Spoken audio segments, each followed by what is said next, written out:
You're listening to In My Humble Opinion with Maxilia Robinson and Charles Lewis. Only on 101.3 Jams.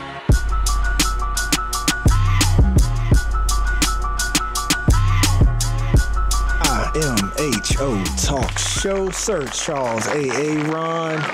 You know, I was going to fade that last song out early, but sometimes you just got to let Ye do what Ye do. Oh, boy. You know, you don't want to interrupt Ye. You want to make Ye mad. Aaron. Can I not call him Kanye no more?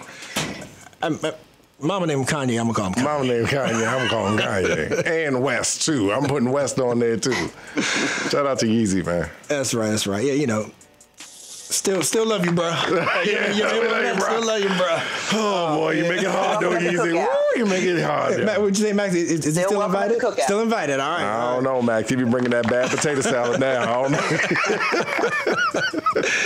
IMHO Talk Show online, y'all. Definitely during the breaks, 434-422-9101. And you know the flag station, Charlottesville's #1 for classics and interactive hip-hop and R&B, www.101jams.com. We're streaming live there, streaming live everywhere. Got Marshall on the boards, on the media, Facebook. Y'all comment, you know how to hit us. Man, we go on and on and on. And as we do, we also right now are delighted to be joined for this segment by a rep from the city, Deputy City Manager Ashley Marshall. Ashley, welcome. Thanks for joining the IMHO family.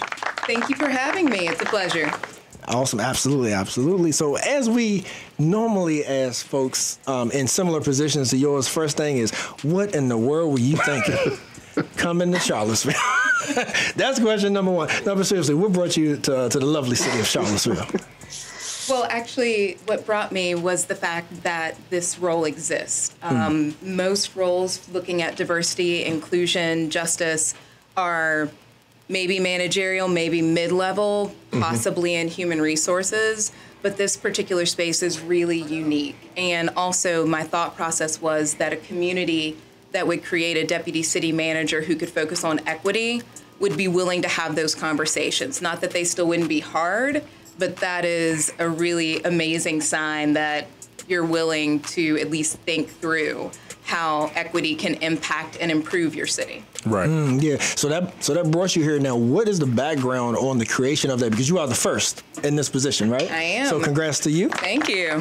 So, give us the background on that. I guess based on what you just said, was that the reason, or what other insight can you give us on the need for this new position? Sure. So that really was spearheaded by our current mayor, Mayor Nakia Walker, as well as Dr. Wes Bellamy. Both of them really saw that there was a need for equity to be included more in local government, which is not a natural thing that local government managers think about. So they both pushed really hard with Mayor Walker really taking it over the edge to get it approved. And Mayor Walker also very much took it over to the space of wanting it to be a deputy city manager. So that person had some ability to help craft and move as opposed to just make suggestions. So this is really, quite frankly, her baby, and I hope I am doing her proud. Nice. So in saying that, you mentioned, our brother Wes, our sister Nakia. When it comes to the leadership sort of the city right now, the city, is still trying to get on a solid footing, solid ground. So sort of, before we even get into, your initiatives, your goals, planned for your office on ways that you would like to improve the city, I just have to ask about the actual status. The current status of the city, how can we get this ship corrected? Is it just too much sort of impedance, for us, at the moment? But I'm just curious on your thoughts when it comes to solid leadership and folks wanting to be here and the longevity of our leaders wanting to stay in their positions. Yeah, I think that that's a great question. And what I've found is I have colleagues that I work with who are dedicated to serving. They are true public servants, and it's a pleasure working alongside them. So while it may be a little rocky right now, just know that there are individuals who are within City Hall and within city departments that are still moving and shaking. Trash is still getting picked up. Roads are still getting fixed. Transit is still running, and that's important to them. That's the work that they get to do, not that they have to do. So I think while there is a little bit of change that's coming in one particular level, I think what I've been so impressed with is just the quality of my colleagues' work and their dedication, from everyone who is in City Hall with me to our Public Works team, our utilities team, our transit team.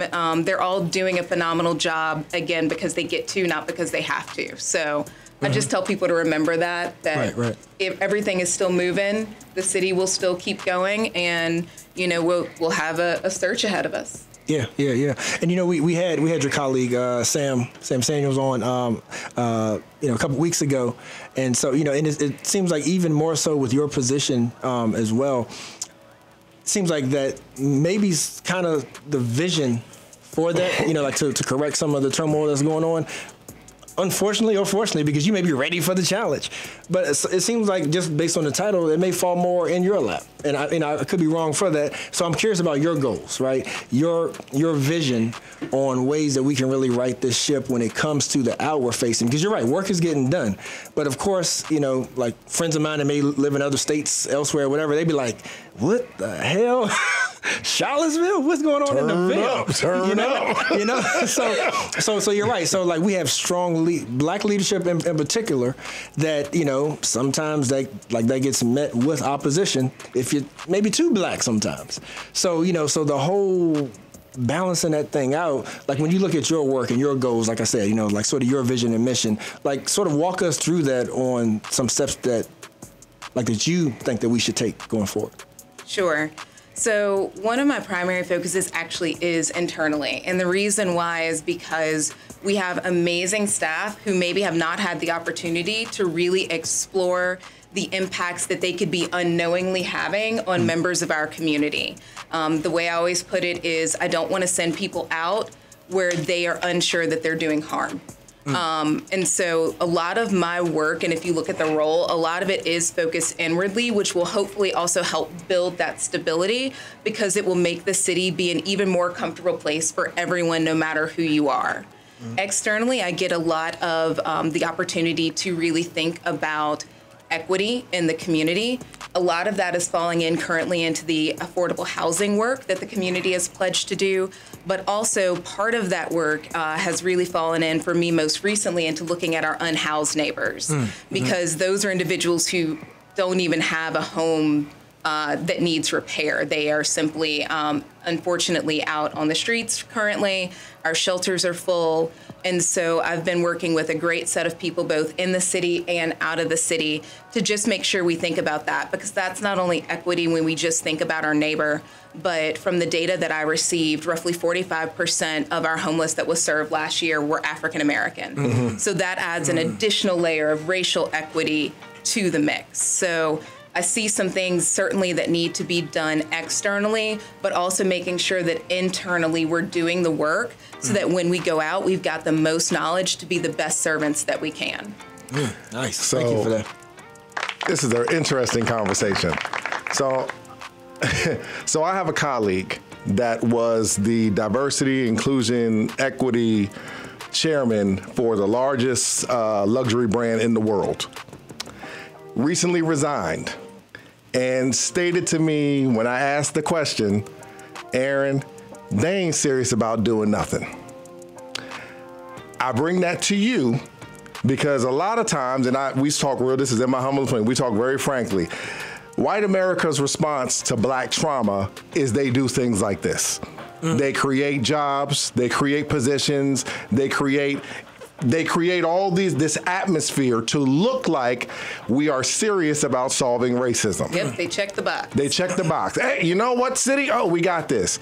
My question for you is that we know they check the box when things are not happening, the funds are not. What do we need to do, not only yourself, but as a community to make sure they keep on not only checking these boxes, but we apply the pressure? Because we know the work you do is important, but we don't always want it to be a reaction to black trauma. Does that make sense? No, that makes complete sense. And not only just don't we want it to be a reaction to black trauma, but we also want to make sure everybody knows what that is and what that manifests as and what that looks like, and that as much as I hate to say it, black trauma has no limits. You can be Barack Obama and still have black trauma. Absolutely. You can be Serena Williams, who had poor maternal health outcomes. And I mean, the way I always frame it with maternity is, man, if Serena Williams and Beyonce can't make it, how in the world am I supposed to? Right. But what I think that I would love to partner with the community on is, number one, what do we need? What happens typically is there are people who will come and knock on my door, and people who immediately will say, let me please take you to lunch. Let me please have this conversation. But I know I'm missing parts. So it's important to me to make sure that we hear from everyone. And I think when we think about holding people accountable, one of the things I do get to see is what emails come in, who's sending them. So I think sometimes we think that it has to be hard. But if you see something, say something. You can do it as easy as an email to your city council if you have the time, and especially right now because we're still virtual, 16 slots. There's slots for individuals to have a conversation with council. Feel free to take one of those and have the conversation that you need. But again, if you're working, if you're a caregiver, if you're just uncomfortable and don't want to sit through a long meeting, totally understand, but go ahead and shoot that email. More importantly, shoot it to me. How can I be of service? Who do I need to talk to? I know I haven't talked to everyone. Those are things that help me out so much, is when Charles or you are like, hey, I need you to speak to Miss Betty. Awesome. Tell me when. Tell me how. That is ridiculously helpful for me because you all just pointed out, I'm not from here. I'm from Virginia, but I'm not from here, so I don't know specifically what our residents here need, especially our Black residents need, to feel whole, to feel valued, and to feel not like they're just surviving, but thriving. That is always my goal. Everyone should have the opportunity to thrive, not just be scrounging to survive. Spot on. Amen. You know, and before we let you go, I would love for you to elaborate on sort of what you just mentioned, the importance of the support and the communication. Because, like I mentioned to you, like, we're about accountability here. We give our humble opinions, but at the end of the shows, it's all about speaking to our people, our family, and about, all right, now, how are we going to affect change, right? And so I would love if you speak to the importance in any way you see fit of you getting the support now and not when you leave. You feel me? I do. My people. I do. Mrs. Marshall's about to tell us how we can support her now and not pretend that we support her if she decides to leave.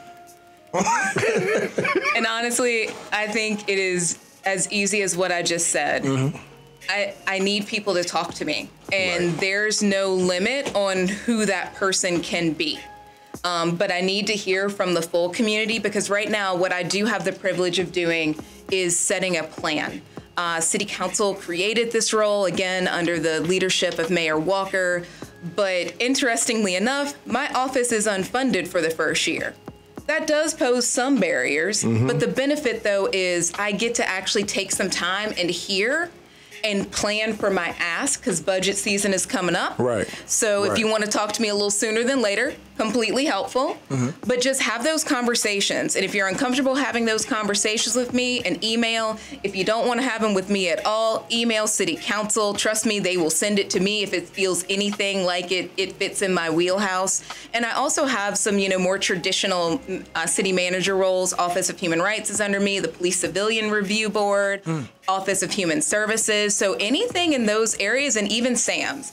The great thing is this team says equity is everywhere, so I literally get to be everywhere. From the first person I got to have lunch with was Todd Brown in Parks and Rec. He said, I need to talk to you. I need help. That was so encouraging. But from the community, just let me know what you need. Let me know what you're not seeing. Let me know something that someone promised you 5 years ago and it just never has come through, because also assume I have no paperwork. Assume I do not know it exists. But that's been so helpful to me, just when people are willing to chat. Got you. Thank you for that. Thank you. Appreciate it. And so, just final words from you, before we let you go. And we definitely looking forward to having you back. I'd love to. Especially any particular initiatives that, 101 Jams and IMHO can get out, to the community and to the audience. Please let us know. But just sort of final words going into this election season. Like you said, going through the budget and going into to a new year. Absolutely. First of all, elections, everybody please vote. Especially for us Black people, our ancestors fought way too hard for you to not go put your ballot in. So everybody go vote. But budget season for the city is coming up. in spring, so in 2022, early 2022, there will be public hearings. You heard me right, public hearings. So please just keep up with it as best you can. Feel free to come out if you're comfortable. But again, if you just see something's missing in the budget, why aren't we doing this? Right. Shoot that email. Right. Shoot that email, because even once the city manager's office presents their budget, city council still has the opportunity to make any changes that they feel before they approve it. So nothing is set in stone until city council votes on it. So just, again, have your voice be heard. There was for such a long time, people who look like me could not have their voice heard in a duality. Not only am I Black, but I'm a woman. Right. So in two places and spaces couldn't be heard. So now we have the opportunity to do so. Please don't ever feel bashful about doing it. And if you don't want to say it and you just want to email me, friend, I will scream into the ether for you. So, no excuses.